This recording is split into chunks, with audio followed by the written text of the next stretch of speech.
The Lego Simpsons House.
this set was everything I hoped it to be.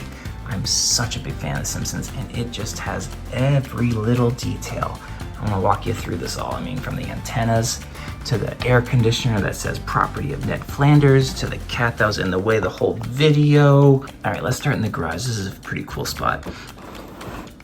So the garage door opens, and we've got ourselves the Simpsons car, the ever famous pink car with Homer in the driver's seat.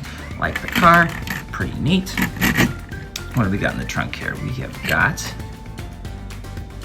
a plutonium rod from the plant and a suitcase.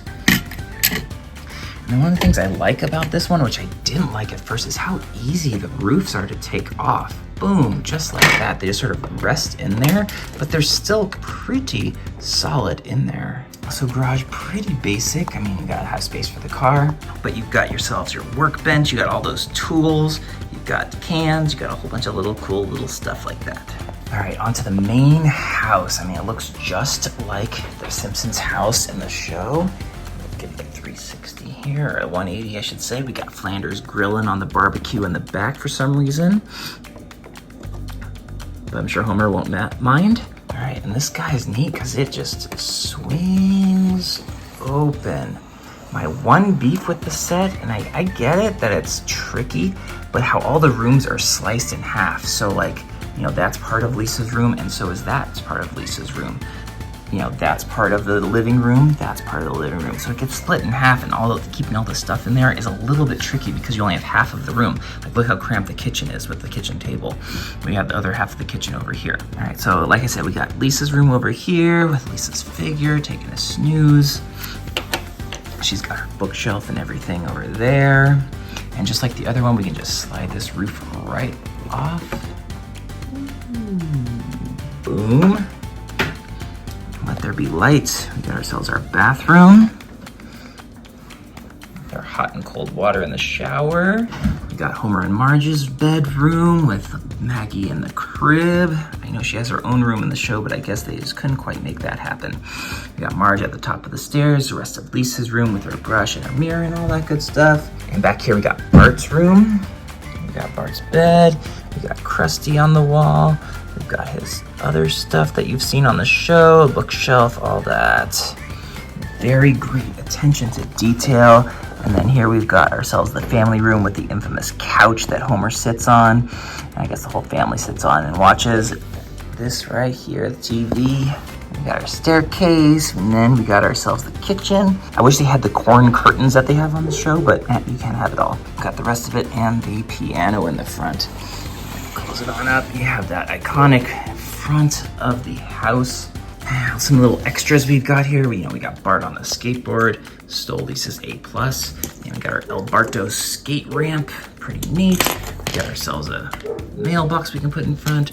We got Snowball and Santa's little helper as well. We got ourselves some yard stuff. Although I think I'm gonna build Bart's treehouse because I feel like that's missing in the back. Let me ask you this, people who have the Simpsons house, specifically the one who built it from new in box. Did it come with this many extra pieces? This is an insane amount of extra pieces, and I followed every step to the T. I know Brill Brown is a thing, and we had quite a few Brill Brown breaks along the way. Here's some pieces. So we had a number of casualties, so I thought that's maybe why he threw in a whole bunch of extras, because I got it used, but this seems like an absurd amount of extras. Anyway, let me know in the comments down below if this was just a ton of extras for no good reason, or if they actually did put this many extra brown pieces in knowing that they wouldn't stand the test of time. All right, overall, I love this set. This is definitely one of my favorites. I'm not sure it surpasses Rivendell as my favorite set of all time, but as a huge Simpsons fan since the very beginning, yes, I am old enough to remember seeing the Simpsons pilot episode live. So this is just a great addition, and I can't wait to display this. So many little Easter eggs and just great little things that remind you of the show. Love it. I definitely need to get the Quickie Mart to go next to it. All right, guys, thanks for watching. I had a blast building this, so thanks for coming along this journey with me. Give me a subscribe and a like. Love to hear from you in the comments, and I will see you on the next video.